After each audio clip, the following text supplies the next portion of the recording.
Hello. Hi, good morning. So, did you set out to write a novel that was going to be an international smash? Can a person aim to do that? No, I don't think you can. I'd had this idea of somebody seeing something from their commute. This had been an idea I'd been thinking about. I thought that was a nice idea for a thriller. And I also separately had this character in my head, Rachel, who's this alcoholic who's unreliable and has memory problems. And I basically just built a story around those two things. And it doesn't really sound like a huge smash, does it? It's about a miserable alcoholic commuter. So, I've heard it was a sort of last roll of the dice for you as well as a fiction writer. This was your. Well, I'd written 4 novels under a pseudonym, and they were kind of romantic fiction, which really wasn't my genre, looking back on it. And the last one just sank without trace, and I was kind of broke. I needed to either get a real job or make a go of writing. So this felt like the last roll of the dice, yeah. Did that help you as a writer? Oh, I think it did. I think because I was in quite a dark and desperate place, and that's actually not a bad situation to be as a thriller writer. I wrote the first half of the book kind of obsessively, feverishly. I didn't think about anything else, and I think some of my kind of angst and desperation probably came out in the writing, so it's probably a good thing. Does that worry you about future projects? Oh, yes. So tell me about the leap from financial journalism to writing fiction. Well, I'd always written fiction on the quiet for myself, so it was always something I'd enjoyed doing. But I didn't really think about it as a career option, really. So yeah, I was a financial journalist, and I enjoyed that very much for a good 10 years, and the last 5 years less so. And I really felt that I needed a change, and I was fortunate enough to actually be commissioned to write a women's fiction book. So. It was a nice adjustment as a journalist because because it was a commission, it almost felt like a journalistic project rather than, Didn't seem as daunting as... Yeah, it wasn't putting my heart and soul on the page. It sort of, some of it came from someone else. So it was quite a good adjustment, really. Then you did eventually put your heart on the page, and it was darker fiction. Yeah. Tell me about that move into that kind of storytelling from romantic novels. Well, yeah, as I said, the first one was commissioned, and then my publishers asked me to do some other stories, and they would give me a vague idea. But the storylines kept getting darker and darker, and more terrible things kept happening to all my characters, and people were dying and getting blown up, and it was clearly no longer romantic fiction. And I enjoy reading thrillers, I enjoy watching thrillers, and it seemed like a much more natural place for me to be. So once I'd actually just allowed myself to go with that, once I started writing The Girl on the Train, I was like, oh yeah, this is right. This feels much felt better. very Yeah, natural. this feels much better. Does that ever concern you at all, that you're so good at destabilizing people psychologically? Yeah, I'm not really sure where it comes from because I've not had any terrible tragedy in my past. I had a nice upbringing, nice parents. So I don't actually know where that sort of dark, miserable side comes from, but I enjoy exploring it in a fictional environment. I imagine it would be strange to say, well, I feel really natural scaring people like this and really shaking them. Yeah, no, but I think we do enjoy that. I think that there's a huge appetite for crime, and I think part of it is exploring your darkest fears in a kind of safe space, and thinking about how you might react under those kind of pressures or what might drive you to the edge. I think everyone likes to think about that. Because you really do have no idea unless you're put in that situation or unless you create a safe space to explore it. Yeah. I think so, yeah. The Girl on the Train is told from the perspective of 3 women, troubled women. Why did you like that approach?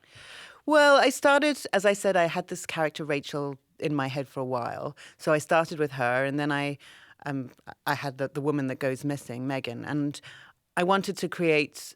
She's a very secretive character, and I wanted to think about why she might be secretive. So I created this backstory for her, and it sort of went from there. The third narrator I hadn't planned on from the start, but I brought her in as well, and I enjoyed this sort of triangulation effect. We have these 3 women looking at each other, making judgments about each other.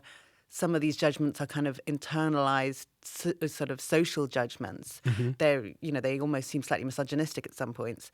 But over the course of the book, we see those judgments break down and shift, and we get a fuller sense of who these people are. And yes, they are troubled, but they're also they're not terrible people. They may be behaving in extreme ways at the time that we see them. But I think there are psychological explanations for all that, and that's what I enjoyed exploring. That's what sort of intrigued you, how complicated that might be, that Yes. a blackout alcoholic could solve it. Yeah, exactly. Quite.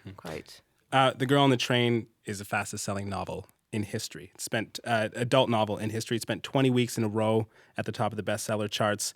What's your theory into why it's resonating so much? It's a really tricky one. And if I knew, I think I'd do the same thing again.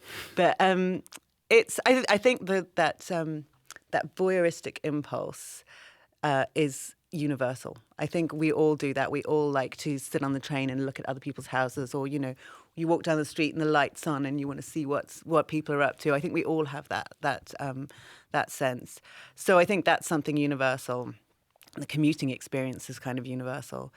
But I also think that Rachel as a character she's quite unusual as a protagonist. And I think a lot of people don't necessarily identify with her, but enjoy her vulnerability and her flaws, and have enjoyed following this kind of strange person on her journey. Are you surprised by how well it's connected in North America? Yeah, definitely. Because to me, it feels like quite an English book. It's a suburban London commute. She's getting drunk on the train. I'm sure people don't do that here. I'm looking over at the guys in the book. It did seem very English, so I was hugely surprised, and I remain surprised, and I'm still not sure why it's done so well, but I'm very happy about it. There's several major suspense novels right now featuring complex female characters. You and Gillian Flynn of Gone Girl fame, of course, Megan Abbott, Hannah French as well. Do you see similarities in what you're all doing, or is that press hype more than anything? No, there are obvious similarities. I mean, the Gone Girl comparison, I think the main thing is a flawed central protagonist. That's what people saw. But when you actually look at those protagonists, they couldn't be more different. Amy Dunn is this incredibly controlling, sociopathic character. Rachel is just a total mess who isn't in control of anything. So they're very different in that sense. But I think you mentioned Megan Abbott as well. She's sort of often talking about younger women, isn't she? She looks at teenagers and their sorts of relationships. So I think they tend to be focused on women and focused on sort of domestic situations or home situations, school situations that are kind of ordinary day-to-day lives, but looking at them in quite a forensic way and taking them apart in a way that perhaps we haven't been used to so much. The domestic dimension, I think, is important as far as resonating with readers. Yeah. Oh, absolutely. I think, crime readers, they love stories about serial killers and spies, but it's also very interesting to look at the kind of rather more mundane crime that goes on that could happen to anyone. That's much more common. Yeah, much more common. And there's that sense of there, but for the grace of God go I, this could be me, this could be my neighbor, this could be somebody I know. And that is quite terrifying, but also compelling. You've said you're not so much interested in crime, but in the psychology of how we get there. Can you explain that? Absolutely. I mean, well, I'm not so much interested in the acts of violence. I have no desire to explore, torture and all those kind of things. It's more that ordinary people, how do they get to these points where they do terrible things to each other? You'll read stories in the newspapers and these, about ordinary families driven to extremes, and it's just wondering how on earth did those people get to that point? What pressures were on them? What went wrong in their lives to make them turn on each other in this way? That's what I find interesting. One thing I find very scary and thrilling is this idea of self-doubt as well. Thinking you know someone and realizing you don't. Deeply destabilizing. Is that something? Absolutely. I've talked a bit about the fact that when I was thinking about witnessing something from a train, I thought about Rear Window and about Hitchcock. And in a lot of his films, you have these central characters who wonder if they're going mad, who wonder if they've really seen what they thought they saw. And there's all that paranoia and self-doubt, and I love that. Yeah. And so, yes, Rachel has a lot of that for different reasons. It's because she's a drinker and she can't trust her judgments. She thinks she knows people, and then she realizes that actually she's got things completely wrong. But there's also a sense that she just can't trust her own judgments, and that's particularly terrifying, I think. I think so. It's one thing not to trust the people around you. Yeah. It's another thing entirely to not trust yourself. Absolutely, yeah. given your wild success with this novel, readers will want more psychological thrillers from you. How do you feel about that? Well, I'm writing at the moment. I have another thriller on the go, which is set in a fictional town in the north of England, and it centres on a relationship between sisters. So it's also very much about women's relationships to each other. I mean, it's going to be different, but I hope it will. It's quite dark and gothic and twisted. So I hope that will give the readers what they want. Is it hard to find that edge without being broke? It's been a difficult year to write just because I felt very busy and pulled in lots of different directions. Mm-hmm. But I still think I've got enough darkness in me to draw on. I hope I have anyway. You talked about how success has kind of pulled you out with a lot of obligations. You described yourself as sort of a homebody. How's that experience been? Actually, not as bad as I thought it was going to be. Touring has been more fun than I thought it would. Talking to journalists and to crowds of people is less terrifying than I thought it would be. So I'm actually not that unhappy with it.